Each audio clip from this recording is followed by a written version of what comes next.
You ready, baby? Yeah, I'm ready. All right, let's get into it. I'm Niche. And I'm Cam. And we are Two Gays in Bed.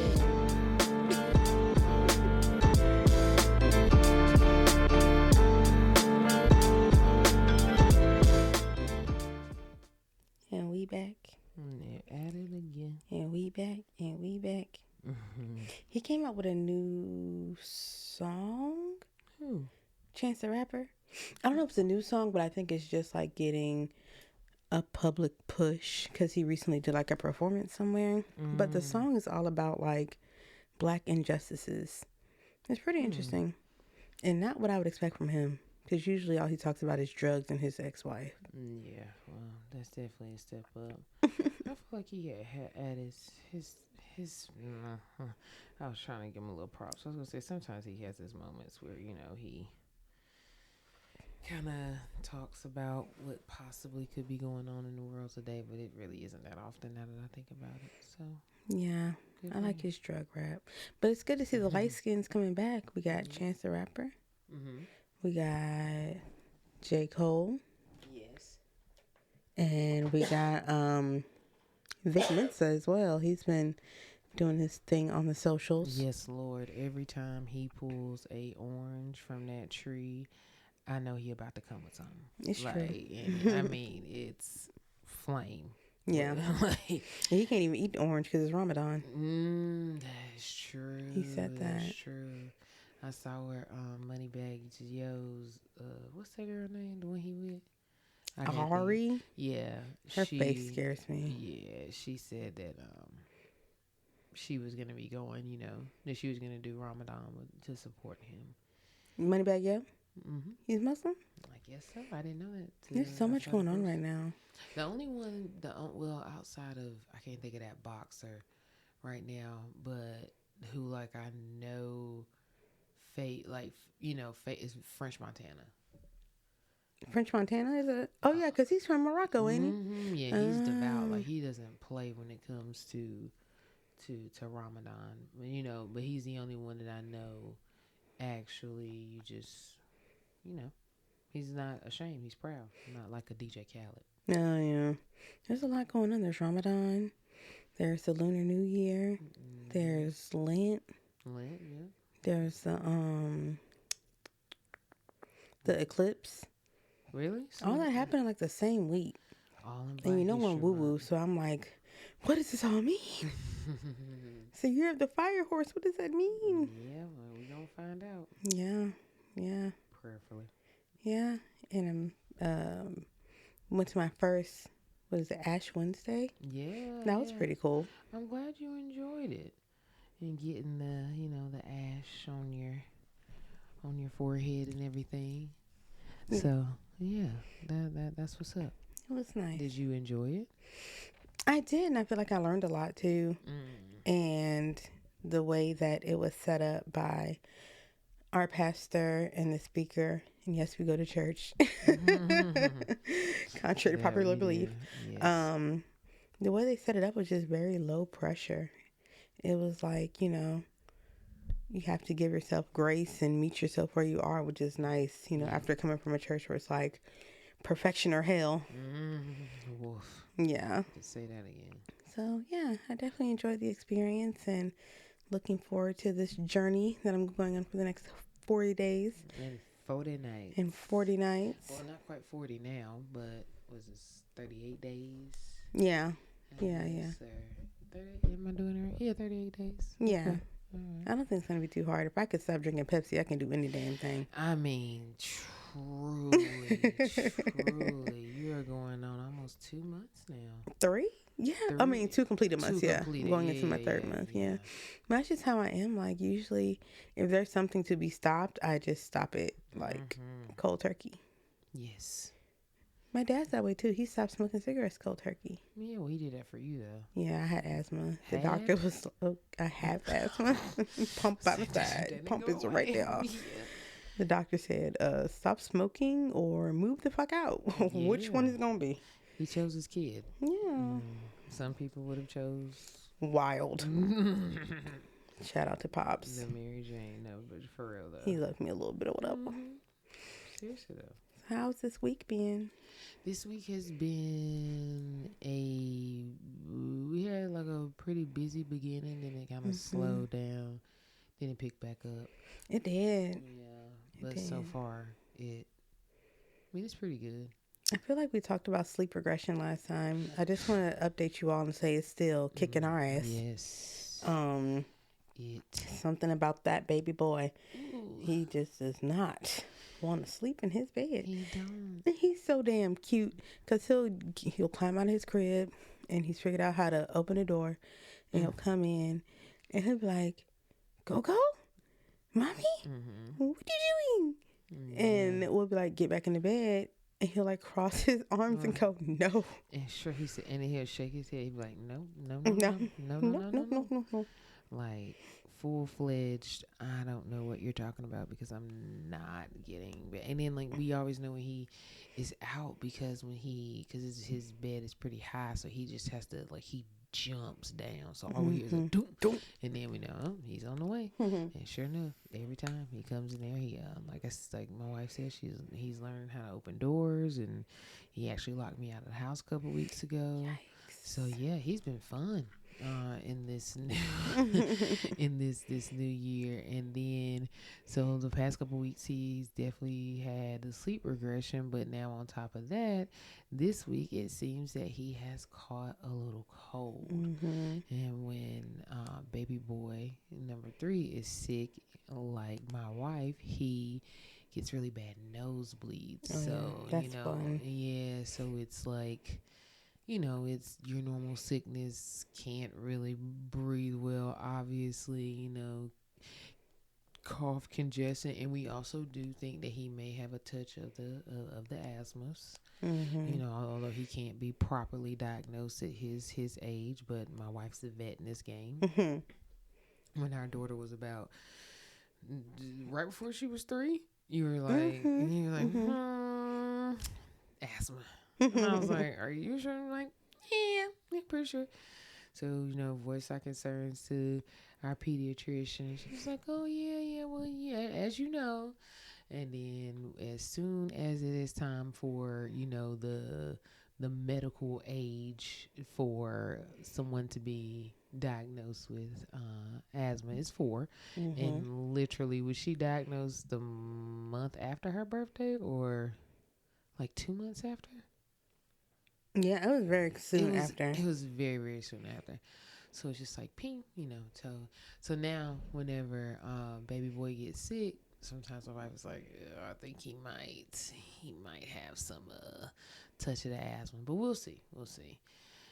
Only time will tell. If he does develop it.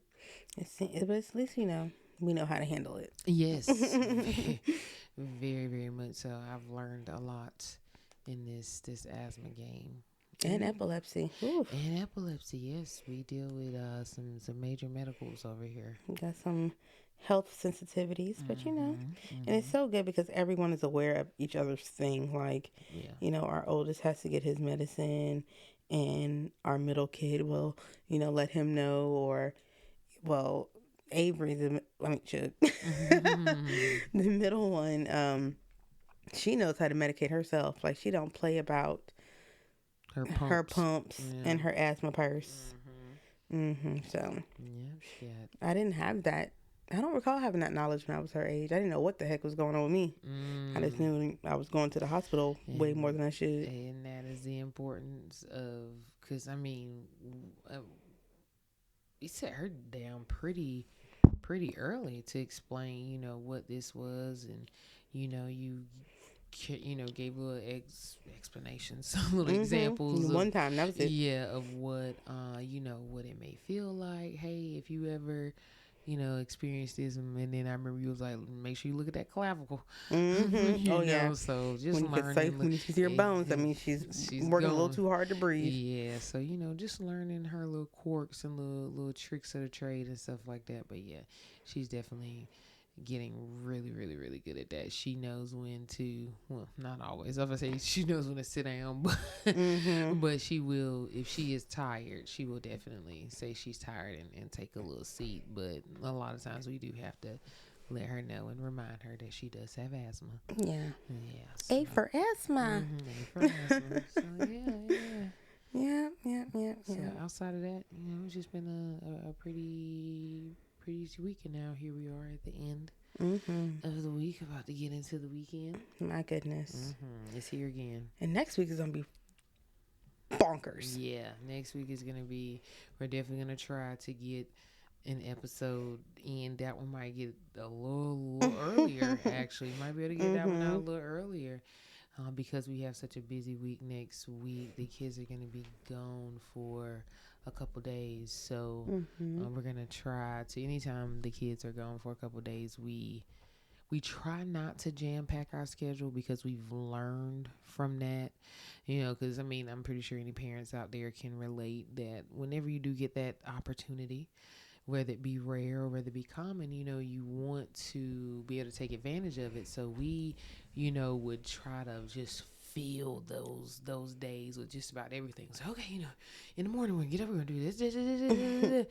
And then, so the few times we did it, it was cool. But then, we started to notice, like, shoot, by the time the afternoon come, we tired of shit. We started canceling reservations or moving them up because we were so damn tired. Exactly. We wanted to go ahead and get the shit over with. So definitely this year for sure, and then definitely the latter end of 2025, I think we kind of scaled back on. We definitely scaled back on a lot, and I think now we have like a better grasp of what we can and cannot handle, and what is most important. Yeah, and we really love being home as well, so we don't put that pressure on ourselves to get out, because we really can just have as much fun at home. We get really creative with our meals and our different hobbies like Legos or podcasting or whatever we want to do. So board games. Yep. Watching TV. Yeah, we do lots of things. Yeah, we definitely have been. We've been doing kind of a mix of both of that lately. We haven't, unfortunately, been able to get into the Legos the way we want to. My God, today. Because our youngest did. My wife has the, what is that, baby? Like, it's not, was it the botanical one? It was a botanical bouquet. You have some. It was a bouquet. There's a lot. You have the lilies, she has quite a nice collection of the florals that Lego has to offer. So, it was one of those ones where the petals were just like the size smaller than the kidney bean, really, putting them together. And then, that baby boy came barreling through. I had to go on a damn business trip to make money to take care of his ass. And while I'm gone, he gonna break my Legos. Yeah, and they just went shattering everywhere. And ever since then, it is unfortunately, kind of put a little damper on. It's so crazy how that works. It is. Because if you think about it, that's the second example that we've talked about this week where I'll say devastating, but of course a Lego breaking isn't devastating, but like an unfortunate instance happened and I just don't go back to it. The first one is we have a pretty extensive garden that I used to work in daily. And one time I was out working in it, and neighbors across the street, I won't use any harsh words, but neighbor across the street lost control of their dog, and it attacked our oldest son. Big ass dog at that. And that was the last time I was in our garden. And that was back in December? October. God, October. Dog. It was that long ago. My God. Yeah, I do remember, because it was before, all that stuff. God. Or even like when my aunt and uncle died, I didn't drive. Yeah. Because they died in a car accident. I'm in therapy. Yeah. We're working through it. You went this week. So every week I be on that little couch like clockwork. So it is difficult, but if there's something that has some sort of like, I don't know, like damaging or sad or like just a trauma really attached to it, like there's no going back. And whenever that happens, I'm not really sure how to what's the word, like encourage to like maybe pick it back up, because around the time, after the attack, we then ushered in the holidays because it was like, okay, boom, it is October now. Here we have Halloween, and then we're trying to figure out costumes, and then we get that straight, and then we have birthday. Oh yeah, have birthday, and then we have on Thanksgiving and trying to figure that out and doing that, and then we have birthday. Oh, and then anniversary, so and then Christmas New and Year's. it's free and it's freezing outside. So we were already talking about the items that needed to come in anyway, or like setting up the plan of which ones, because we had already brung some in, like which ones needed to be brought in, safe, how we had already had that going.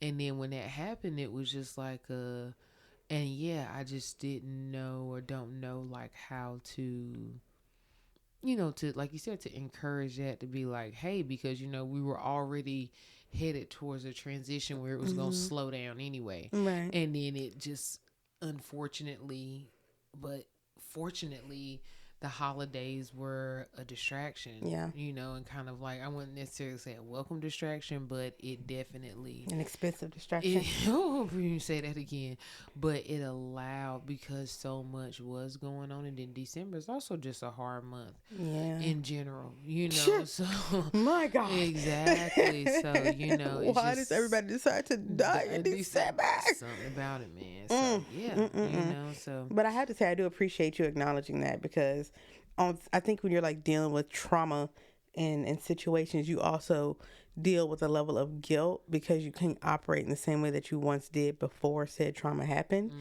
And so you're just like, damn, like, I bet so-and-so thinks that I'm just a flaky motherfucker and I just put stuff down, But I'm grateful that you're able to like rationalize, like, okay, number one, this happened. Number two, first and foremost, all that also happened. And I know, like I said, therapy, Wednesday, 10 a.m. clock work. And, I know we're working through that. And even, and I know it's hard for a lot of people too, because even my PCP, who I meet with regularly, she was like, when's the last time you were in your garden? I was like, I haven't been since the dog attack. She was like, oh, I'm sorry, I'm so sorry. You know what I'm saying? So even she doesn't quite know how to understand that, and she's a physician. Yeah. So yeah, it's hard. But I do want to share something that I learned in therapy this week. Okay, go ahead. So like for a long time, I guess you could say, I was like on autopilot, but it was autopilot caused by chronic stress and anxiety, and I guess you can also throw a little depression in there. And like, what I learned is that when you're going through an episode like that and it numbs your brain, it also numbs your body. So, things that should cause physical pain, I guess, can sometimes be numbed because the sensors and receptors in your brain can't process anything because it's on a continuous loop of anxiety, stress. Okay. And so since I've been in therapy and we've been working through, how to regulate and how to control the thoughts and how to not spiral or catastrophize and stuff like that, I'm like, shit, man, my shoulders hurt.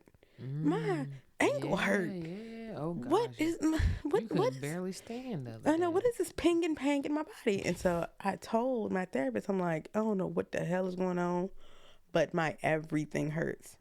And she's like, yeah, because as you're working on the regulation and the control of your brain is essentially like rewiring itself. And because not all, Lord knows, some of the anxiety has kind of been cleared, your brain now has room to process other shit, i.e. physical pain. And I'm like, that's cute and all, but I don't want to hurt either. No. What the hell? What the hell, Leonte? So literal growing pains. Yeah. And I think that has made me pivot into a whole different area of self-care, because now I was like, okay, talking to my therapist every Wednesday, but now I need a massage. I need, what did I do this week for self-care? Self-care You got your nails done. I got my nails done. Clickety clack clack. Little clack. ASMR. Shout out to my nail girl in Durham. She's amazing. I got my nails done. I got my hair done, dyed and dyed and tightened because I have micro locks. And I got a massage today. I did. The massage was great, but I swear when I made that appointment, we said 4:40. So when I pulled up at 4:30, I just knew I was doing something. Like, yes, I'm early. I go in there like, oh, Mrs. Cameron, we had you set up for 4:10. I'm like, what? Like, that doesn't even sound like a time that makes sense. Yeah.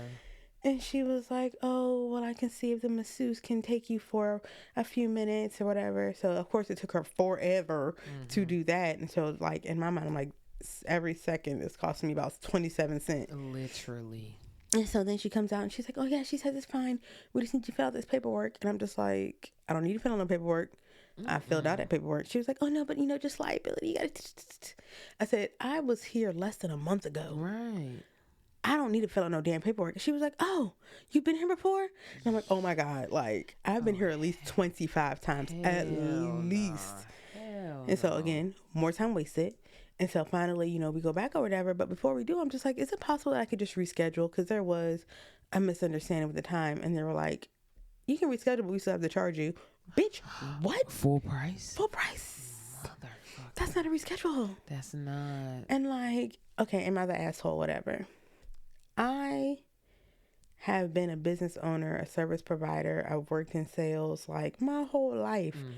And one thing about it is like, I value my customers' loyalty more than anything. Yeah. So if you look at my record, once you pull up the right record, ho, and you see that I've been there and I've been a loyal patron forever and a day. Good tipper. Good tipper. Yeah, oh, not today. But good tipper, like, okay, extend a little grace. Yeah. And I'm not even saying extend grace in by giving me my whole hour massage today, because I understand you have bookings, you close, whatever. But you could let me reschedule. At least. That was a bare minimum. Rescheduling was a bare minimum. Like, what? So now it's like, dang. Now I can't go back. I'm pissed now. Yeah. And of course I understand policies, procedures, whatever. But like I said, by losing one customer, you've lost 25 customers, because word of mouth, baby, you started going there because I did, because I was like, this is where I used to go. Who else? I recommended someone else there recently. I'm pretty sure you know what I'm saying. Word of mouth is the best recommendation. So if you lose one of your most loyal patrons, you done lost a lot of business for what? Yeah, because $60. Right, we were even considering getting a membership to that place. We were considering getting a membership. Not no more. Not no more. Sorry. Yeah. So not only they lost out on the membership and two new customers, one return and one new. Exactly. Yeah. Tisk. That's right. What do they say? Don't bite your nose to spite your face. That's exactly what this is. That is or don't true. Whatever.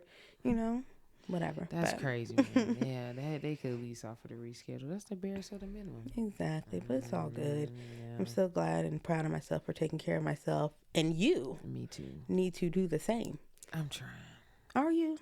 Yeah, I haven't had a chance to like really figure out like a day, where I'm able to. I don't even think that's where you need to start. Where I need to start. What do you want to do? Because baby, when I say, hey, baby, what's a good day for me to get a massage? I say, baby, I'm getting a massage on this day. Are you available to watch the kids?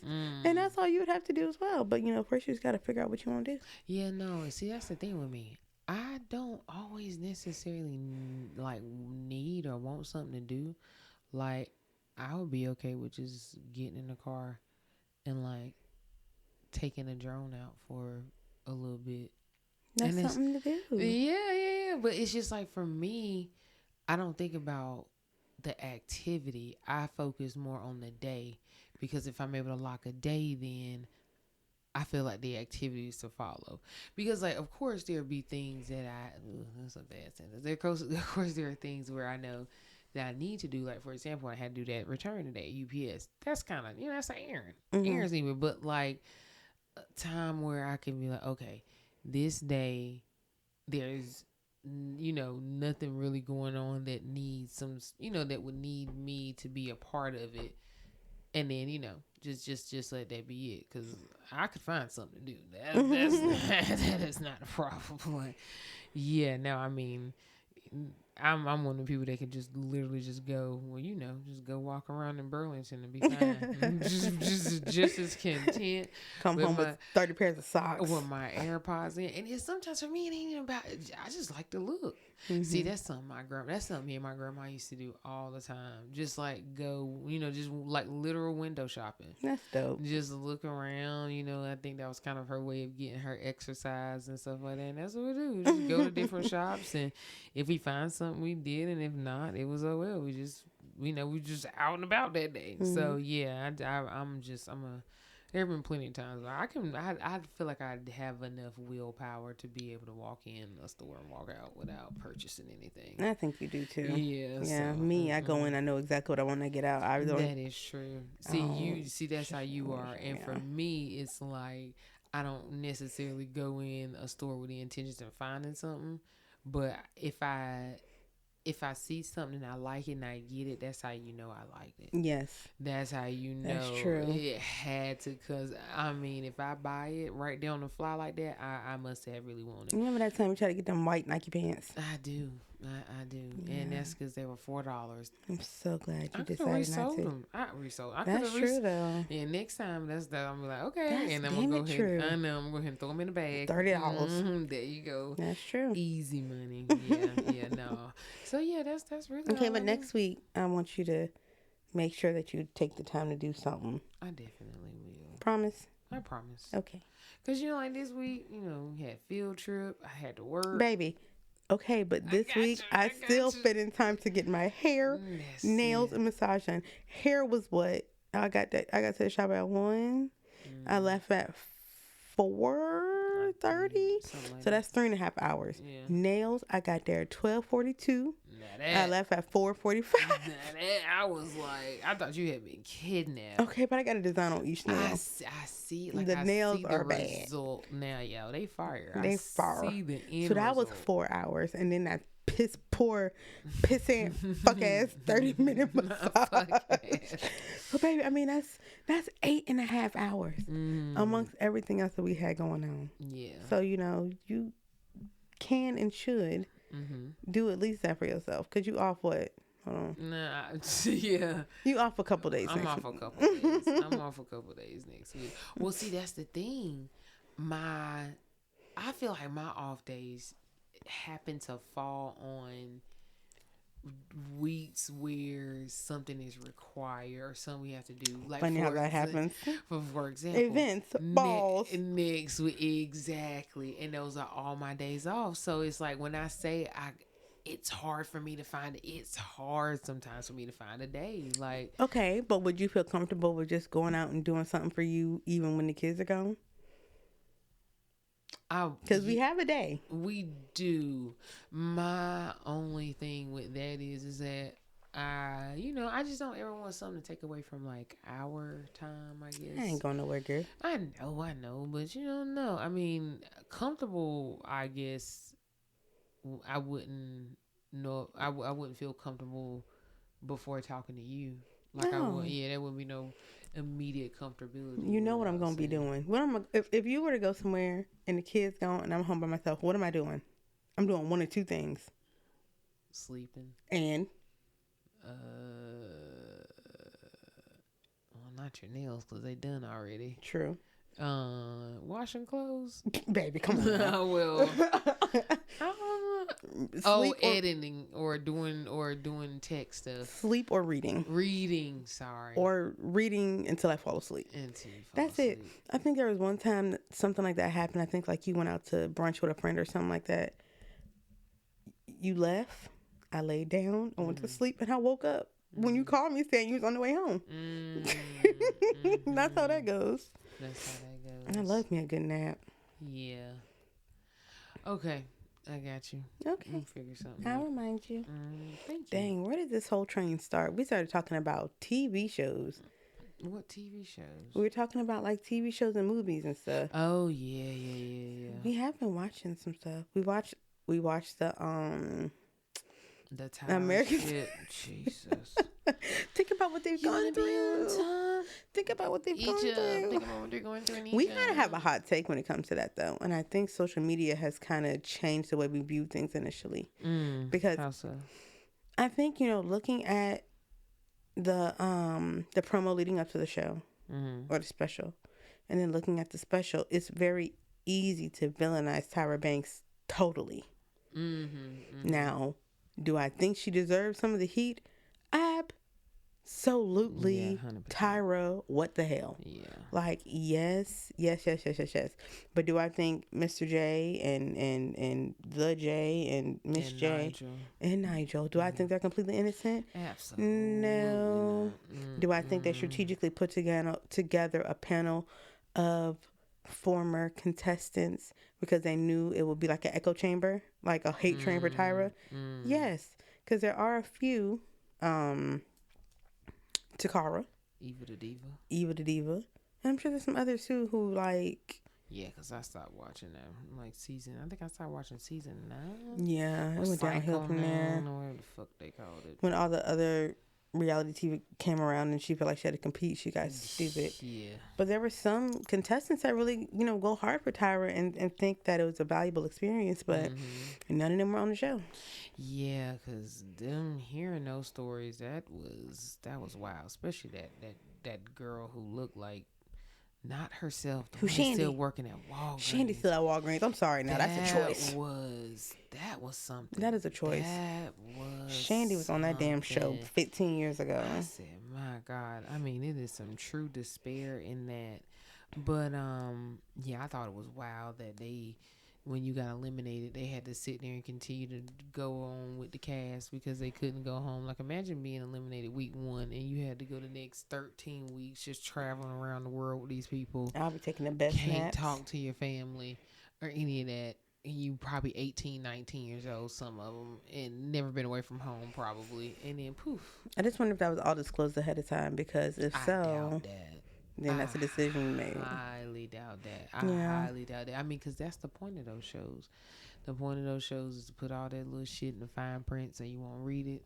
But if you don't read it, that's your fault. That is your fault. But it's easy to sell a dream if this is your dream, or if you feel like this is your way out, or whatever your motivation was to go on that show or any show like that.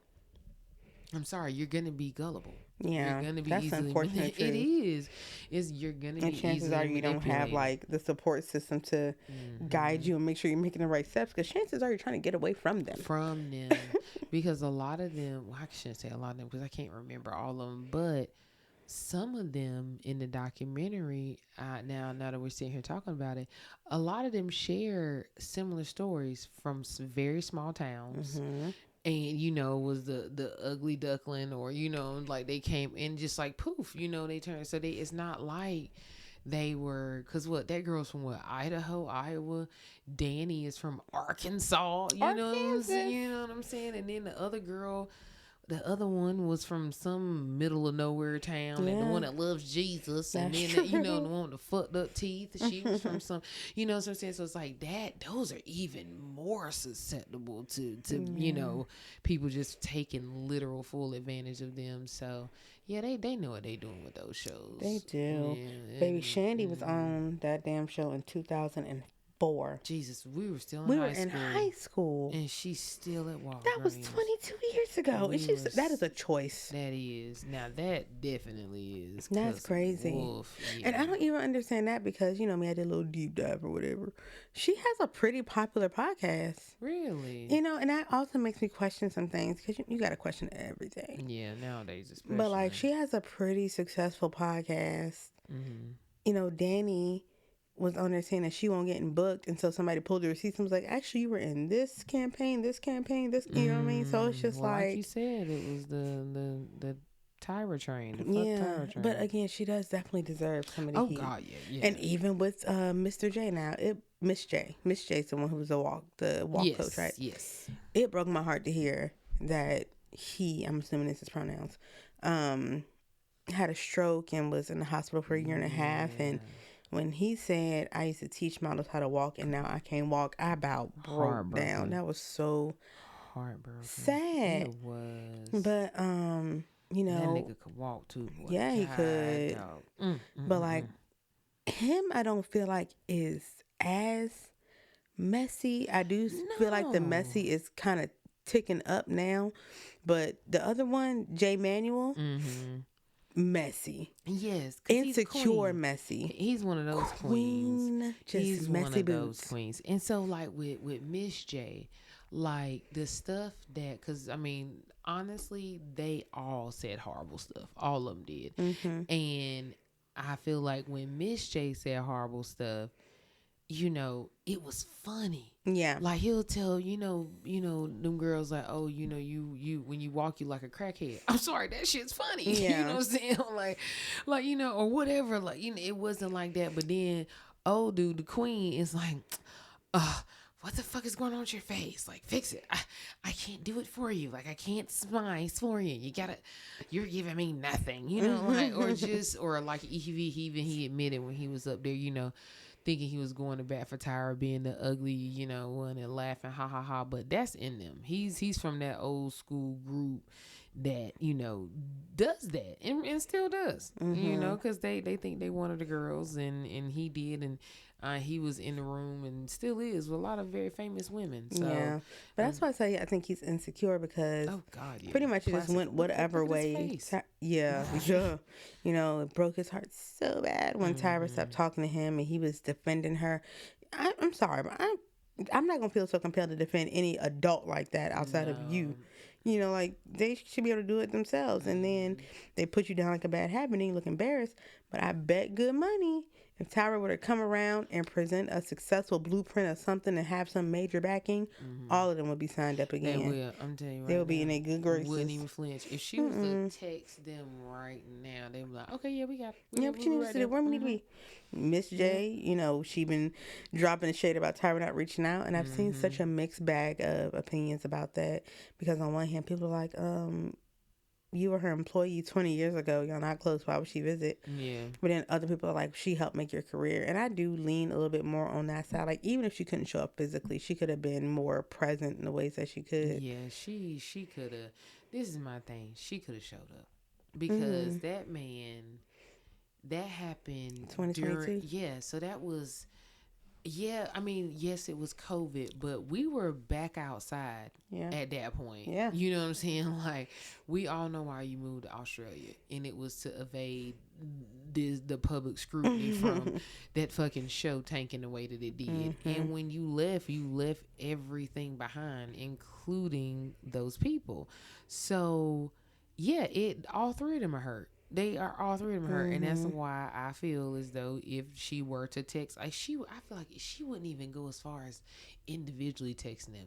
She'll put that shit in a group chat. Truly, be like, y'all want to meet up for brunch, and they're like, yes, let's go. No question, no question about it. No question at all. So yeah, I mean, I definitely understand. Well, no, I don't. No, she could have done more. I'm sorry, this, even if she couldn't because of the flight, which she can because she's in good health. He's not. True. So that's not even an excuse. You Baby, don't her have ice cream.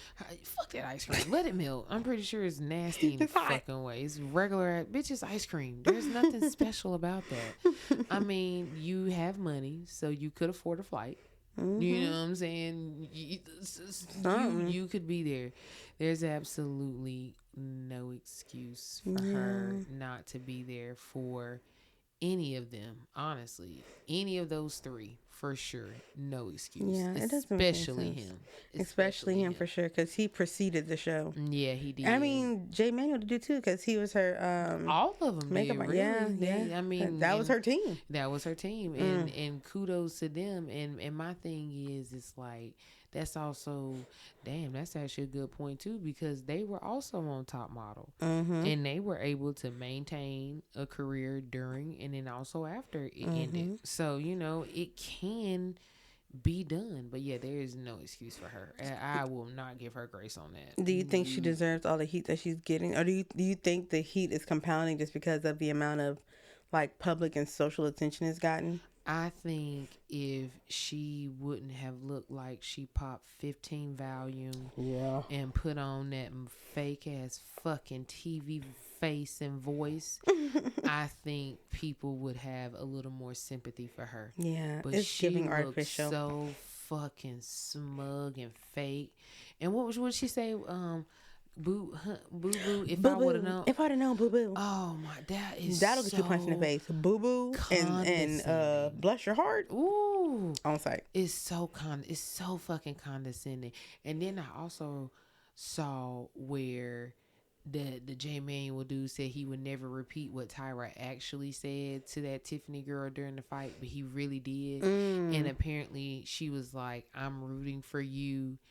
And no, we were all rooting for you or whatever, but you can go back to sleeping on that mattress with your daughter and all the other vile things that you do. Oh my god. That's the part that they cut out. What And I a feel like that's the monster. part we remember when they was re-airing it and Nigel's face was like, what the fuck? I feel like that's the part that they didn't show. And so like I said, I don't know if that was real or not, but to me, it's not that far off because that's something that all of them said that they would never repeat. And I'm like, well, damn, what the fuck did she say to that woman? Yikes. And bringing someone's child into it and saying Fighting words. and then because remember they did air when she was like, your grandma don't have no, what she say, your grandma didn't pay Electricity getting cut off. yeah, and then To buy you a ticket, no, a dress, a new dress, yeah, bathing suit, yeah. And I'm like, remember I said, God, dog, she really did That's air a little that girl. personal. So I'm like, I can see it being on that saying, your grandma about to get her lights cut off. We were rooting for you. You sleeping on a roach infested mattress. Now you can go back to the ghetto on that roach infested mattress for your daughter and all the other vile shit you doing and then poof. Like, I mean, I can really hear it being that too. like fluid coming out of her mouth. So that's why I don't give her any grace. I feel like, first of all, I feel like Hollywood turns people into monsters. Oh yeah. I feel like when they get out there, everybody secretly gets Illuminati or like brain clone. Yeah, and they don't even know it. So you turn Hollywood very quickly. And so I'm not surprised that she was one of those ones that turned Hollywood. And I'm not surprised that she was the one who she leans heavy into that. She was bullied, you know, as a young girl when she was You don't know what I've been through. Yeah. And like I was saying before, first of all, she turned supermodel by the age she was 15. So it's like, girl, how many doors were actually slammed in your face? And we all know why those doors were slammed in your face. Yes, some of it had to do with the fact that you were black, but a lot of it had to do with it. You were just prettier than all of those bitches. And that just wasn't gonna happen. And then the fact that you were black obviously won't go work in your favor. So yes, you were discriminated against. However, even at how your rightful old age or whatever the hell you is, Tyra Banks is still to this day probably the most recognizable supermodel of all time. That's crazy. I'm sorry, you know, like she just is, you know. So it's like, girl, especially amongst the blacks. So it's like, okay, so yes, you went through a lot of hardships, sis, but your life was pretty good from the rightful age of 20 something. It still is. You know, and you grew up in California. Yeah. You know, you didn't grow up on the rough streets of Compton. You grew up in a comfortable neighborhood. You know, you were able to travel and go to Paris at 15. You know what I'm saying? So I'm just like, how much in the trenches were you? Meanwhile, you have these girls whose grandmother's lights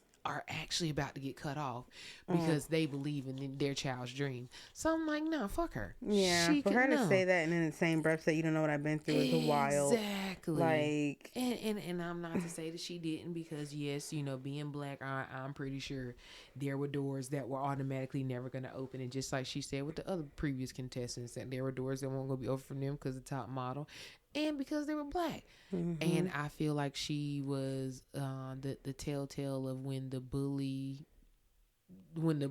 becomes the bully. You know what I'm saying? And I feel like for her, she made that narrative. I feel like she snowballed that bully story. I do. Yeah. I think she took small instances where she was discriminated against. Because again, I'm pretty sure they stole her clothes. They probably stole her shoes. But that's hazing. Exactly. You know what I'm saying? That's what. So I feel like made it way bigger than what it was. She made a mountain out of a molehill with it, and she took it and she ran with it, because it's like, who is gonna question the only black model in the room when she says that she's being discriminated against? You're not gonna be like, no, you're not. Right. Some people are, but especially niggas, they gonna be like, you probably right. You right, girl. You right. I know they did. You right. It was all a scheme. So yeah. So no, I don't have much sympathy for her. I do believe she started that show with good intentions. I do too. I do believe she really wanted to help those girls. I do believe that wholeheartedly. I do believe she wanted to do something fresh and new, and she did. She brought a new perspective. It was dope, and it just became lackluster. She let the trends drive the show and not like the actual vision. Yeah. It's unfortunate, and it's also unfortunate to see that Miss J got a goddamn GoFundMe now. Baby, all these celebrities got GoFundMes. Baby. Recession Indicator. Dawson, McSteamy, and Miss J all got GoFundMes. Yeah. What? See, that's the thing. Remember, baby, I say this all the time. COVID taught me so many things. And one of the things that it taught me that I feel that we would never know, because a lot of times when we see celebrities and they fall off, and they say they go broke, a lot of times we're like, damn, what happened? Or sometimes they get on drugs or they gamble their money away. Like, it's reasons as to why it happens. But it is such a common story, and I don't think we pay attention to how common that story is. But COVID taught me that these people don't make money. They don't make money. Like, you see them in designer clothes, yes, but that stuff is gifted or loaned. And then sometimes, depending on the type of wardrobe, sometimes you get to keep some of that stuff, maybe not all of it. So it's like you have free clothes for the most part here and there, or loaner clothes that you don't have to worry about. You could lease a car, or if you're in somewhere like LA or New York, you got public transportation. You really got to worry about Uber that. Black. Exactly. So it's like, and they're living, most of them in apartments, or they're leasing things. And then, to see that people that you would watch on TV all your life, and you can go click on a rerun of any of those shows right now, and then they were showing that their residual checks was 29 cents for this episode, $1.22. I'm just like, what the how?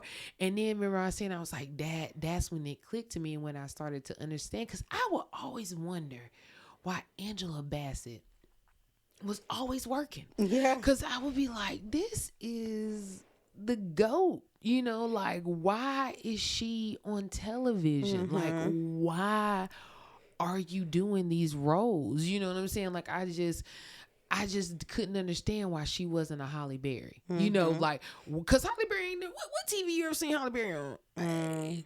Have you ever seen her on a network? But Viola Davis has been, Kerry Washington, Angela Bassett, like, it is some pretty heavy. Now Sterling, what's it, Sterling K. Brown? Now, you know what I'm saying? It's a good old show, though. It is a really good show, but it's like so many heavy hitters that you'll be like, like, why? And I'm just like, and like, even with American Horror Stories, I was like, why she in all them seasons? But now I know why. Because they had to. They did. Venus Williams is one of these most decorated female tennis Olympians of all time. One of the top female singles champions and doubles champions in women's tennis of all time. At the age of 45, she had to start playing tennis again because she was about to lose her health benefits. That's wild. And it's like, I'm sorry. What? There have been tournaments where she, would bring home $5 million. But it's just, those are things that we don't think about. So those people literally, they kept working so they could keep their insurance. Yeah. They kept working so they could keep their lights on. So it's like they had to grind. It wasn't roles that they couldn't turn down. Like, I think I realized that when I started noticing celebrities doing like influencer shit. Oh, side hustles. Like, Yeah. why you on TikTok shop? Like, Yeah. Tia Mowry, what you doing on the TikTok? Yeah. Or what's that thing?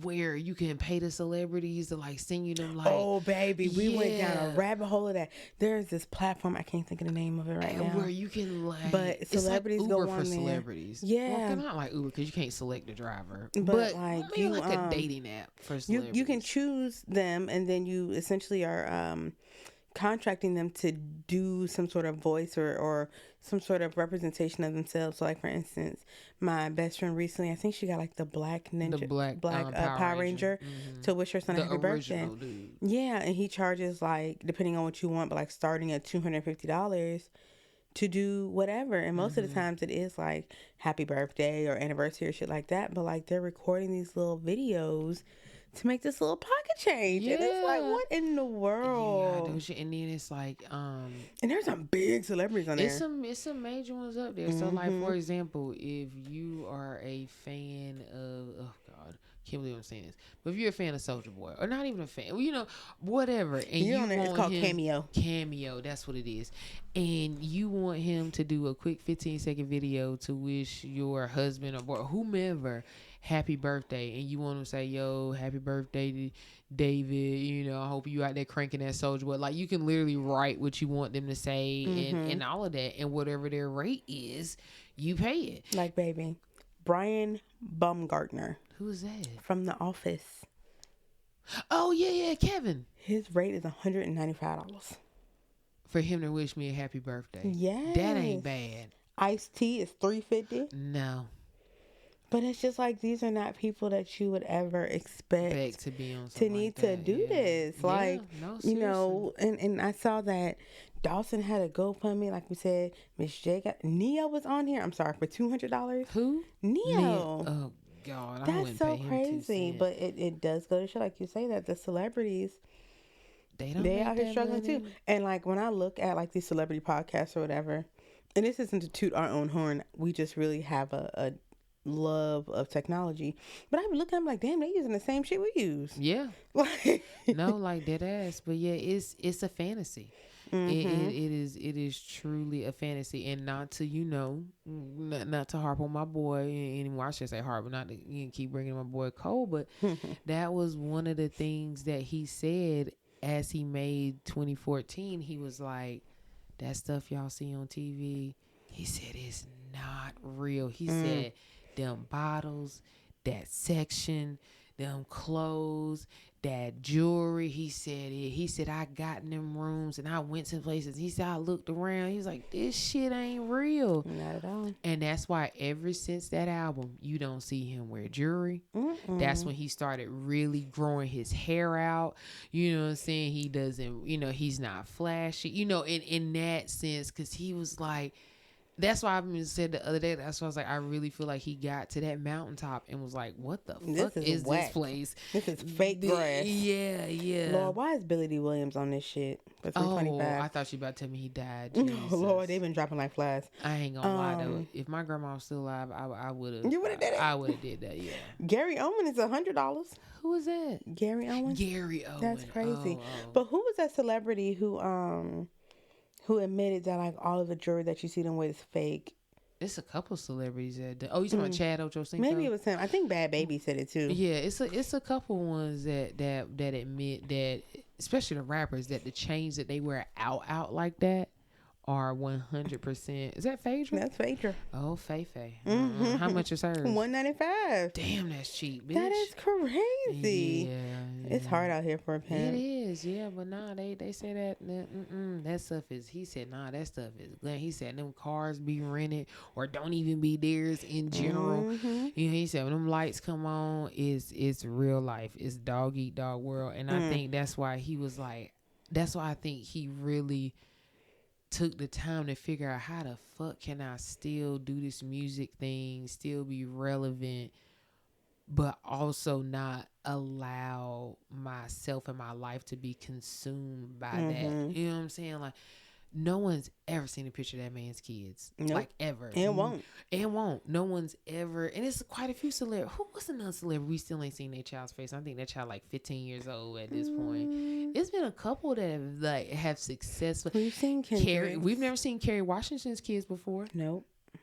Yeah. She hit her husband for the longest time. Her husband, and then and I know the saying holds true. If you love something, you definitely do everything you can to protect it. Yeah, and I respect that. Like there's no law that says you have to flaunt your kids or you have to, parade your family. Spouse, yeah, and especially if you respect their wishes and they don't want to do that. Exactly, or especially if you're not all that liked. Exactly. I bet that's why Jesse Jackson. I didn't realize how private he kept his wife until after his passing. I'm like, whenever a black, especially a civil rights leader dies, I'm like, who's he married to? Yeah. But I learned that he kept her very, very private.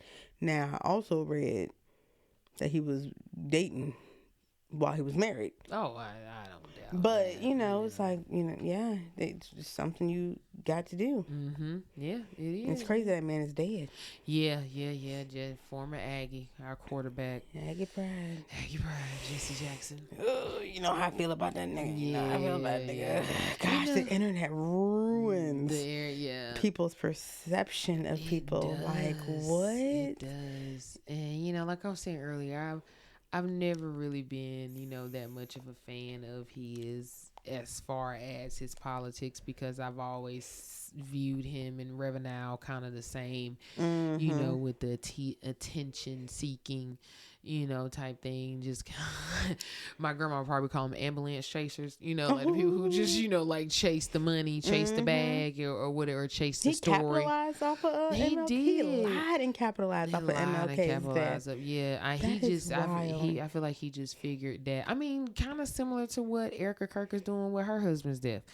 You know what I'm saying? Just like trying to take that and catapult that into potentially the future, like potentially the vice president's fiance. My God, like to go from that to where she. I mean, it's just people take advantage of it. People see death and they see it as a way up, because grief.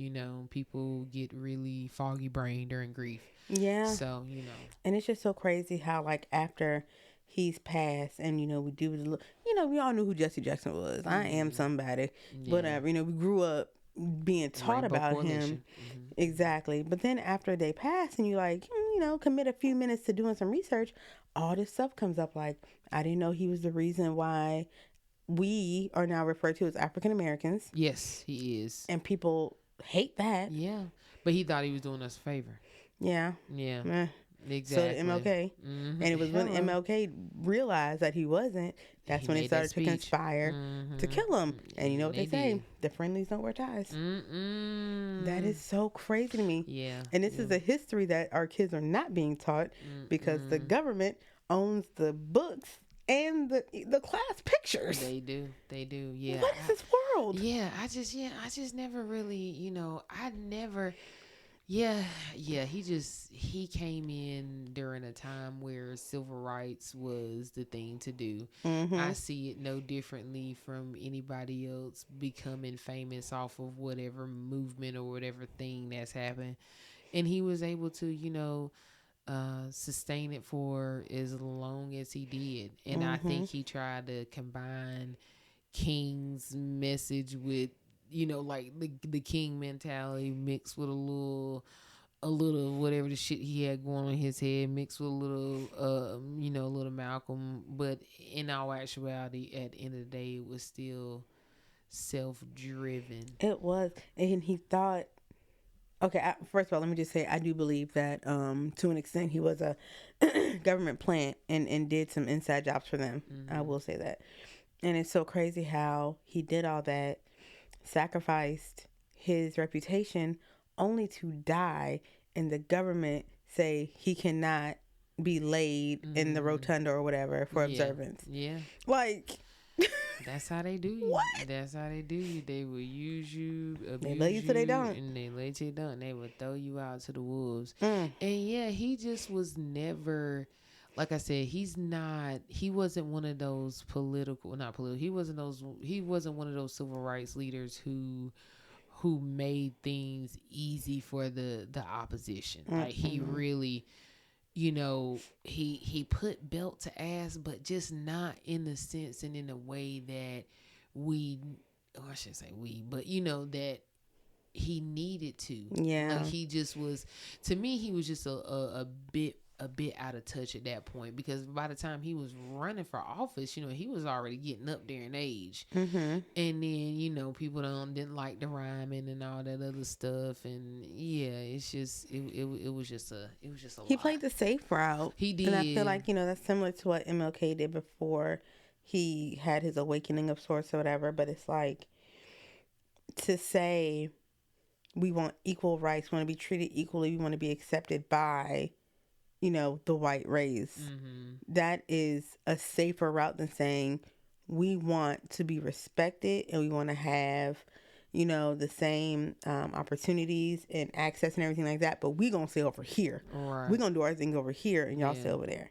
Well, that's another thing that makes me, question whether or not it was even real in the first place. Yeah. Because it's like, what are you actually saying? What are you actually doing? How can this actually help in any way? So I just, outside of the things that he did, growing up and stuff with MLK, and then pursuing that, running for president, so on and so forth, he just didn't really evolve much. He ain't talk good. Nope, he didn't. I listened to one of his speeches. I said, "Oh, yeah, my goodness." He was not. He was a preacher, huh? Yeah, he was. Oh, yeah. Oh, Reverend Jesse Jackson. Yeah, he was. I can't remember if it was like the Baptist church or anything like that, but yeah. Yeah, that didn't. And that's another me at thing, all. that was a thing he leaned into with the Reverend, So it was a lot. It was. Yeah. It was. We need some. Oh man, why can't I think of his name? Baptist, Not MLK. The other guy who I like. Malcolm X? Yes. Why can I not think of his name? We need some Malcolm X energy. And fun fact, during this Black History Month, Malcolm X was a photographer and an archivist. And usually he was always found somewhere with a camera in his hand. And I just think that's so dope because, like, that's me in a way. Like a revolutionary archivist. I just thought that was so cool. That's very true. But yeah, we need some more of that energy. Yeah, we do. To get where we trying to go. Brother Malcolm. That's where it was at, man. That's crazy that Black History Month is almost over. It is. And we got to make sure that we're teaching these kids the real history. Yeah, because we're unlearning the BS we were learned. Every day. Every day. It's an unlearning movement. It is. But, we getting there. Oh, speaking of learning, somebody wants us to teach them, babe. We got a letter. Okay. Oh, shit. Look at that. Which is crazy. Like a mail? Yeah, someone filled out the form. Oh, okay. This on the website. Yes, and speaking of the website, okay. If you go to our website, twogaysinbed.com, at the very bottom there is a form where you can, just leave some kind words or inquire about being a guest, or post or send us a letter or a question, and we may address it on air. So be sure to do that. We would love to help and teach what we've learned through therapy and through being gay and grown-ups and all that shit. So yeah. And also really, really quick, we did rebrand our TikTok. So it is no longer Here Come the Camerons. It is now Two Gays in Bed. So everything is Two Gays in Bed. YouTube, Instagram, TikTok, Spotify, Apple Music, consistency. So I knew we had the form, right? Because of course I've been on the website, but I didn't realize that people can do all of that on the form. Oh, okay, cool. Try to give options, All right. You want to get into this dope. letter? Yeah. Okay, yeah. Why not? All right. So it says. Here we go. So exciting. Dear Nishan Camp. My daughter recently came out to me, and I don't know what the fuck to do. Oh my. She's my only girl, and I've worked myself to the bone her entire life to ensure she's good. Recently, she started acting agitated and detached, so I pressed her. She finally told me she was bi, and I don't think my response was the best. I told her I don't understand the lifestyle, but I love her. Yeah. Keep Now on. she's being even more distant. What did I do? Mm. How can I unfuck this up? Please help, Velma. Oh, okay, Scooby Doo. Scooby-Doo. Well, Velma, if that is your real name, I can't really judge off of the name, but she definitely sounds like she could be of a certain age, of a certain generation. Yeah. You know that unfortunately likes to use the term that just don't understand this lifestyle, Like or it's a choice. as if you can just flip the switch, or that they love to somehow turn it back on themselves and blame them. Shouldn't have let you wear those boy clothes. My goodness. Shouldn't let you play Paint with your those room Barbie blue. dolls. Shouldn't have let you do that. Should have gave you more dresses. Like That ain't gonna change shit. it won't. But it also doesn't change their mind as to them thinking that those things are not true. Because Right. in their minds, it is a choice. You're not born that way. And I think that's the first thing we need to address. Mm-hmm. Being whatever, gay, lesbian, pansexual, asexual, transgender, whatever the case may All of be, it's not a choice. Mm-mm. It is who we are. I can stop being gay just as easily as I can stop being black. It's not a thing. But what is a thing is compulsory heterosexuality, compulsory whatever. And essentially what that means is you know who you are, you know what your preferences are, but you choose to suppress it and live an unauthentic life so that you do not disappoint those who you love the most. That is a shitty way to live. Please believe me, I did it for a long time. But yeah, like that's the first thing we just have to understand. It's not a choice. And so when you say, I don't understand the lifestyle, that is immediately diluting her true lived experience that she can't change. Red flag. Red flag. So that's the first thing. And also, I think in these situations, both parties need grace.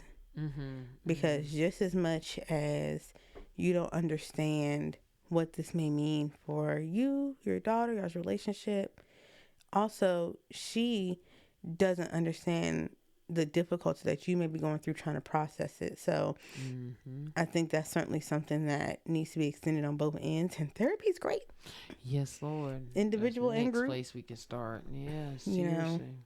seriously. But that's my biggest thing. You have to understand that, like, this isn't something that your child is choosing. It's not a fad. It's not a temporary thing. It's who they are. And because it has been so taboo and unaccepted for so long, of course, it's going to be difficult for her to come out, especially, like you say, you've been working yourself to death, essentially. Like, so that makes me question how present you've been. And if your daughter even has that rapport with you to where she feels comfortable coming to you. You know what I'm saying? Like, our kids know. Yeah. We don't care. Like, our youngest is 3. We don't care. Don't harm yourself. Don't harm anybody else. That's it. That's all. And if those seeds aren't planted early, it gets harder the older someone gets. Like, people are like, oh, I'm grown, I'm independent, I can do what I want. Yeah, but now you have all these years of expectations on you. It's terrifying to come out and express that you're somebody who's the complete opposite of who your parent thinks you are. Or who they know. Yeah. Yeah, and then you wonder if they're even going to be comfortable with that and stuff like that. Yeah, it's tough. It really is, and it's not a fun situation to be in. But yeah, you're right. Some grace certainly has to be given. And then I think too, parents in those situations, something they take it personal. Yeah. And they somehow try to blame themselves for it or what have you. Unfortunately, especially, and I'm going to assume that this person is black only because of the the way the message or email, so email, yeah, the Yeah. way the email, reads, it reads ethnic. Little AAV. Yeah, so especially in the black household, sometimes throwing out that bye is something too, because they be like, oh shit, you just being greedy now. So it's so tough. It's so tough, and it's just so many stigmas attached to it, because there is it's unfortunately very few things that black and white people, and really a lot of individuals in the human race, can agree with, is that they are not too kind, or they don't take too kindly to homosexuality. Mm-mm. You know what I'm saying? So that is something, and that is why the laws that are in place currently, that is why the laws that they're trying to undo currently now are happening, and that's because that is something that's kind of like a equal opportunity form of racism. And like they don't see color with that, they see the action, and they Exactly. don't like the action. Now I will say 8.2 time 8.2% of the time, the individuals who do have such a big issue with the gay community are also themselves gay and in the closet, so they take that hatred out on us individuals, because they themselves aren't living their full and authentic lives. But because of that, it's so easily stereotype. It's so easily for everybody to band together, be like, even though the gay people haven't done anything to me directly, they don't walk up to me and stick their finger up my butt, they don't look at me Spit on and my food. yeah, they don't do the gay surrender signals to me, they don't try to touch me. I don't quite understand why I don't like them, honestly. So I just, and same thing with being black, Yeah. it's just No good reason. none, and then so it just all falls into it. People just hate because that is the thing to hate. It is. And So I mean, like, if you are a black woman, I'm sure you can already relate to the unfair hate that you get for the color of your skin that you can't change. Again, at all. not a choice. So just imagine having that times two. And then try to understand why it may not be the easiest thing to come out and share that. Now, I will say I give you props and I give you the accolades you deserve for even writing us, because that's a big step. Yeah. And we do hope this helps you For sure. with, finding that resolve with your daughter.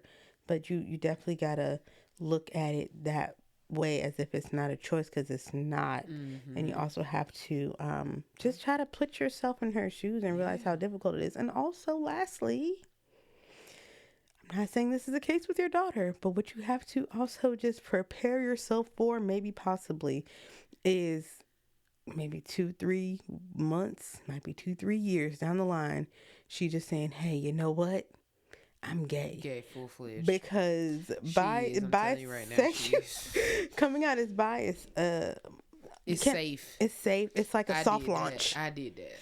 Yeah, I did that too. And I think it lasted all of a day. Oh, I was dang. like, who the fuck am I trying to fool? Like, that is not how this goes down. Like, especially if you have ever, it could just be one time in passing, but if you ever mention that you wanted grandkids or a son-in-law, that's going to make your child more inclined to say that, because let me just leave that little bit of hope. Yeah, don't leave the window open, just close it. Don't crack the door. Just do what you have to do. So just bear that in mind as well, but please, consider therapy. Yes. It's nothing wrong with it. And yeah, the mom definitely took a step in the right direction by reaching out. Yeah, Velma. Reaching out, because it shows that you obviously love and you care, because you're like, hey, I'm going through this situation and I really just need some advice. And it shows that you love your daughter. And that's huge. And I would also recommend, I'm a bit biased, but I would also recommend, if you are in or near a major metropolitan city, even if you're not, look up your local LGBTQ chapter or center, and see or something Something. family-friendly. Yeah, see Yeah. what you can do that you can get involved with on two fronts. One for you, so maybe you can connect with other parents who have gone through that and have made it to the other side and find some relatability and get some understanding. But also something that maybe you and your daughter can do together to create that understanding and strengthen that bond, because the best way to understand a culture is to immerse yourself in it, Mm-hmm. and that'll definitely help you with that. Yeah. That's definitely true. I agree with that. And yeah, just stick with it because you guys are already taking the right first step to and you know it'll happen. You know when it needs to and yeah, y'all will be good, but definitely give yourself some grace and give her some grace as well Hmm. because it's not the end of the world. It's Like not. I promise you. And it's crazy because you know the fact that we're even thinking about like a possible support group because it's like if people were heterosexual you wouldn't have to have stuff like this because Right. it's like you know that just kind of is even more proof as to how it's demonized because people feel that they actually need help or therapy to cope with the fact that their child is not choosing to walk the path that they chose to walk to get them here. Right. And it's just like, my God, that is just wild. Like that thought crossed my mind as you were talking. I was like, oh my God. But they do have those though. Hmm. They do have support groups for parents trying to cope and to deal with their trans child or their, you know, and even like with me, like this is why Velma from Scooby Doo, I appreciate you doing this because when I came out at my older age, I bought a book for my mom because you know that she's a huge reader, and I just was like, how, because here I am coming out, I'm trying to figure this shit out, I don't know. And not to say that my mom shows signs of her needing to cope or anything with, because my family was extremely supportive because they all say, well, we knew. But just to be on the safe side, because I do know how much my mom loves to read, I purchased a book for her, and I can't remember the title of it, but it was something along the lines of like supporting your gay child Hmm. as like a Christian, as like a Christian mom, or it was something along those lines where it took like Bible entries and you had time to write, you know, had a little place in there to write little, you know, little Hmm. notes and stuff. Just to, and she read it, you know. That's awesome. Yeah. So I definitely appreciate her for doing that. But that was the only thing that I could think of, you know, to for her, because you know, because you suggested maybe the local community, you know, and Hmm. I knew at that time, and I know damn sure ain't nothing going on right now, mama, because my parents live in the country still. So, and like I said, a book for her is was just was easiest at the time. Hmm. So yeah, definitely whatever you can, or even if you want to read a book, Yeah, there's a few wherever. out there. I'm looking up one. Yeah. There's one called Unconditional. Mm-hmm. I think that's the more popular one. There's one called When Your Child is Gay. You know, Yeah, just they're definitely up bitch, just there. sit downstairs in a family room reading the book and let your kid walk in That's it. and see you reading it. Like, you just need to create some sort of trigger so that she knows that you are on board to figuring this out with her, Mm-hmm. and that you're not going nowhere. Yeah. And that's it. And, just understand and really do what you need to do to realize that it's not a choice. Mm-hmm. It is Please who your child is. start there. Yeah. It is, and you did Don't not take it fail them personal. in any way. Mm-hmm. Don't take it Ain't personal. nothing wrong with being gay. Nothing Okay? wrong. And I promise you, they're not gonna burn in hell. Yeah. I have yet to see neither one of us catch flames when we step on the church Mm-mm. yard. You know, so it's fine. I Yeah, promise we've you, been good, it's okay. And ask her questions, allow her to ask you questions, and Mm-hmm. y'all can be good. But please update us because we're invested now. Yeah, we And we, want to we know want to know how and things appreciate it. go. Yeah. And again, if you have any other questions, please use the form on our website, or you can shoot us an email directly at twogaysinbed@gmail.com. Nice. And we would be happy to, use our life experience, because we ain't got no certifications, but we got plenty of experience to. Well, it's certifications between two of us, but I mean, nothing Not like this. that. Yeah, I know. But yeah, we happy to help. Hell yeah. So yeah, this has been a good week, and next week's gonna be crazy. It is. So I'm gonna mentally prepare myself for that, and look forward to coming back and telling y'all all about it. Yeah. Try to get us some. I don't know. I think maybe we should wait to try to get tickets for the concert. Cole? Yeah. I told you, that's one of them things, when the opportunity come, you got to jump. You got to jump. No.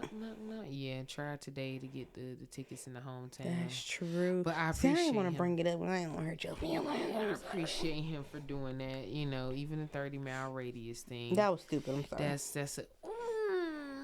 He could have did 50. He could have did 50. Context: yes. J. Cole is doing a concert in his hometown, 2-6, which is also Cam's hometown, of course.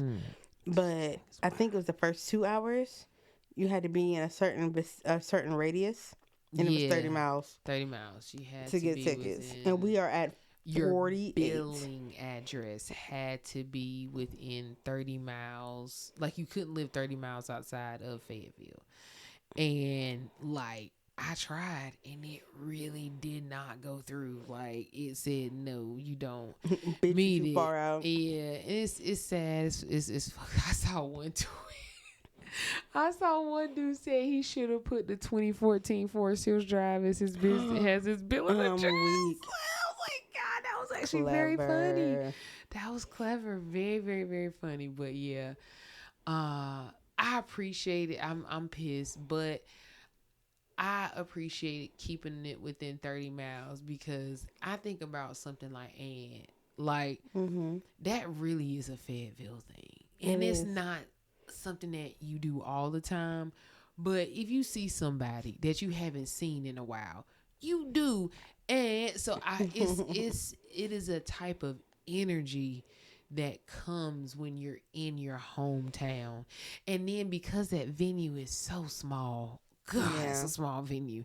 It's, for him, it's probably going to feel like one of those, I don't want to say a tiny desk, but kind of, you know, when you go from a venue that can seat 10,000 to that one in Africa that has 94,000, that's kind of like a tiny desk compared to, you know what I'm saying, something like that. So that's going to feel very intimate. You know, the people there are going to know what you're talking about. When you say and do certain things, they're going to know what the fuck you're talking about.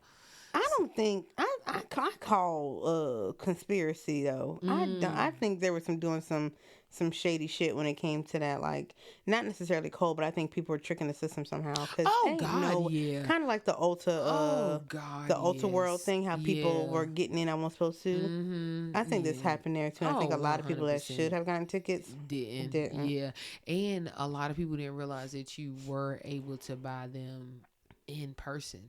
So I saw what? I think I sent you a TikTok of it. Wow. And then, you know, today it rained pretty bad. So I saw one video, dude, they was just standing in the rain. It said on average the line was about a 2-hour wait. And when you got up there, you probably weren't gonna sit beside whoever you was coming with. But for most people, I will say this: I have been to all but one. I have been to every Beyonce concert I've ever been to. I've gone with a group of friends. Like, is, you know, my core, I guess, Beyonce group friends or whatever. So for this last one, I didn't go. I went by myself, and I was fine with that. And but because for me, I don't mind not, well, unless it's you, baby, of course, but like with them, I didn't mind not sitting with them, because it's like, I'm trying to be a number. Like, we always told each other, you know, especially when we would all be in formation at once. Everybody have a phone or a laptop, iPad, whatever we need to do to get it done, and we all went into it with the mindset, we don't care if we don't sit beside each other. See you on the way in, on the way out. That's all. We ride together or whatever. I mean, we would stay, sometimes we would stay in the same hotel. You know what I'm saying? Or like whenever we saw her in North Carolina, we just carpool because what was the point? But yeah, like no, like, I don't mind, that. Like, so yeah, you just want to be a number, but I'm pretty sure there's a lot of people that fucking finagle that system. Oh gosh, yeah, and they're gonna be selling them Jones for like hotcakes, thousands of dollars. That would be the show to go to. That would be the show to go to, but that would also be a very scary show to go to. Yeah, 26 niggas wild. They wild. Man. So it's like my advice to you for the individuals who did get the ticket, which is just another reason why it really should be locals only. But if you aren't a local and you're not familiar with the area, you want to go see all the little sites and all of the roads and stuff, do that before that show starts. My God. And when that son bitch is over, you get your that traffic gonna be stupid. It is like that Chris Brown concert. Yeah, but the number of people should be fine. But again, it's only 2 ways in that son bitch. So yeah, it's gonna be crazy. And again, if you're not from that area, it's gonna feel like a fucking maze. But anyway, yeah, like, well, if we don't see it here, we definitely gonna see it somewhere. Oh yeah, no. Like, I mean, no, I'm not really. I know we going for sure. Yeah, but we better have been studying this goddamn album. Definitely. Bombs in the Ville. It had so many good like ad-libs. So Bombs in the Ville, 26 niggas wild. What's another one? Hold on. The joke. Oh my, any other time in the damn. Fuck the world, let's run a train. Fuck the world, let's run a train. Mm-hmm. Fuck do you know about my Fuck do you know about my passion? Fuck do you know about my pain? Fuck do you like that's our house. Do you know about your man? Like, at any given moment, it's just a random J. Cole. Oh, that's the favorite. When you sleep, pump bitch. I mean, even the kids. We walking around talking about some 26 niggas wild. I'm just like, bro. Yes. Goodness gracious. What's the and then sugar the and? It's such a weird mashup because it's like J. Cole and K-pop Demon Hunter's like, what? Still shoot me now. I think we had to listen to it today too. We did. Yeah. And now they're like expanding. Like they're expanding out of K-pop Demon Hunters. Now they like Blackpink. And they like Cat's Eye. That gnarly song. Oh God. Gnarly. Oh Max, that's Max's shit. Yes. Gang. Send help. We're in K-pop. K-pop hell. At least our kids are diverse, huh? Mm-hmm. Gang. Okay. That sounds kind of hard though. Gnarly. Yeah. We gotta send Baby Keem. We'll talk to y'all about that next time. I love Baby Keem and Kendrick Lamar. So that'll be my fixation this next week. Listen to some of it earlier today, right? Mm-hmm. Yeah. It's pretty good. Mm-hmm. I want some chicken wings. Ooh, that sounds amazing. Shit, ain't nobody delivering this late. Not this late. God, dog. All right. Let me go have some sleep for dinner then. Brush your teeth and go to bed. Period. Any parting words, baby? Let's see here. Stay safe. It's a cold world. Yes. Stay safe. Stay edified. Don't believe. But you know what? I did have a message. Yes. I'm not trying to get preachy. But again. I don't mean to get preachy. Sorry. Is that cold too? No, unfortunately it's not. I just realized realized Drake? It's Trizzy. I thought I was like, yeah, sorry. Never again. Go ahead. But I don't mean to get preachy. But like this is something that came to me, right? I think it came to me last night when we laying down. But like making a decision is the key. I feel like a lot of people, especially where we are in life, because I don't know if you know, but like 36, 37, 38, that is the most popular years for like pivoting, like major life pivots, whether it be career, moving out the country, whatever. It's usually around that age. And I think it's because it takes up until that time for people to realize that it's really as simple as making a decision. And I also feel like people think that they have to wait on some sort of validation or some sort of sign or some sort of something to happen. Like your body starts tingling, you see flashing lights, something like that, to know that the decision is the right decision. But I think what I finally realize and what I'm trying to come to grips with is like making a decision is a very calm process. And it's not something that is going to have all that hoopla associated with it. And then I was thinking some more. I don't know if I was high or what, but I'm like, dang, these thoughts is deep. I'm here for it. But you know, it's so like for instance, if someone says something doesn't sit well with them, right? It means that like they're uncomfortable with it or whatever. But you never hear someone say it sits well with me, because it just is. Yeah. It's just, if it's good, it's calm, and it is, and you just move with it. But it's when it's not good or it's not aligned, that's when you feel that whatever. And to me, I call it conviction. There you go. Church. Yeah. You know what I'm saying? And so that's what I've been like really trying to remind myself, because I think for all these years, you know, all these skills, all these degrees, all these certifications, whatever, I've still been waiting on something to like literally walk up to me and shake me and go, do this, bitch. But no, like seriously, that's just a common thing, you know. That's just, I feel like that's a human nature, you know, because of we're scared to fail. So it's like, just give me the sign so I make sure I'm making the right call, so I won't fail and then have to do whatever. So, right. Yeah. But then it's like, you know, the longer you waiting on that sign or whatever, you could have been just made a decision. And then also, when you go into making a decision, you realize that you can make another decision. You can pivot decisions. But the key is just making that first initial decision. And that's where I feel like we are, even with this podcast, we made a decision. We're going to make the podcast. We're going to record weekly. Sure. And we did it. And we're doing it. And it's not hard. It doesn't feel like a lift because it is aligned. And I'm personally trying to just apply that to all areas of my life. But I have to keep reminding myself that making a decision is an easy process, and it free flows. There's no friction attached. That's it. Yeah. Of course, there's work that's involved with it, but the decision itself is just like that. That's it. I like that, baby. Thank you. Right. So I hope this helps somebody. I hope so too. Help me. Oh, really? I love that. And I think about that, like how I feel like we're both kind of at that pivotal point in our lives or whatever, where we are, we're at a point where like we're ready to do something for ourselves. True. Yeah.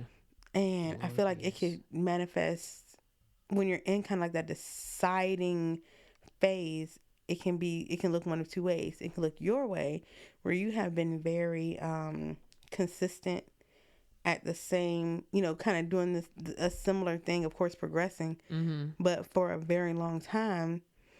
And I, on the other hand, have been flip-flopping like a fucking flounder, you know, trying to figure it out. You know what I'm saying? Okay, so, like, you're like, I'm going to stay put till I'm figuring it out, till I figure it out. And me, I'm like, I'm going to try every goddamn thing until I figure it out. Yeah. But at the end of the day, both of us are in a similar boat where it's just like, make a decision, strategize a plan, and then go with it. That's true. And if there's one thing we both love, it's a plan. It's a plan. Lord knows I do. But yeah, because there should be no reason why not to, you know, just make the plan and do it. I agree. And you don't need nobody's validation. Lord no. We tell our kids that all the time. They ask us, "Are you proud of me?" We say, "Are you proud of yourself?" Fuck what we think. Right. You know what I'm saying? Like, to an extent. Yeah, to an extent, but that's true. You gotta love yours. Yeah, you know, we just don't want our kids to grow up seeking and chasing that validation that has to come from within. Every time. And when you're able to do that, you're able to, you know, stamp your own decision and then go off to the races. Because it's the year of the fire horse, bitch. That's it. See, full circle. Love when that happens. I love that too, baby. Look at you. All right. That's all I had. Okay. I love that. That's a great way to end it. All right. Thanks, babe. Well, we'll see y'all next time. Yeah. Be easy. Bye. Bye.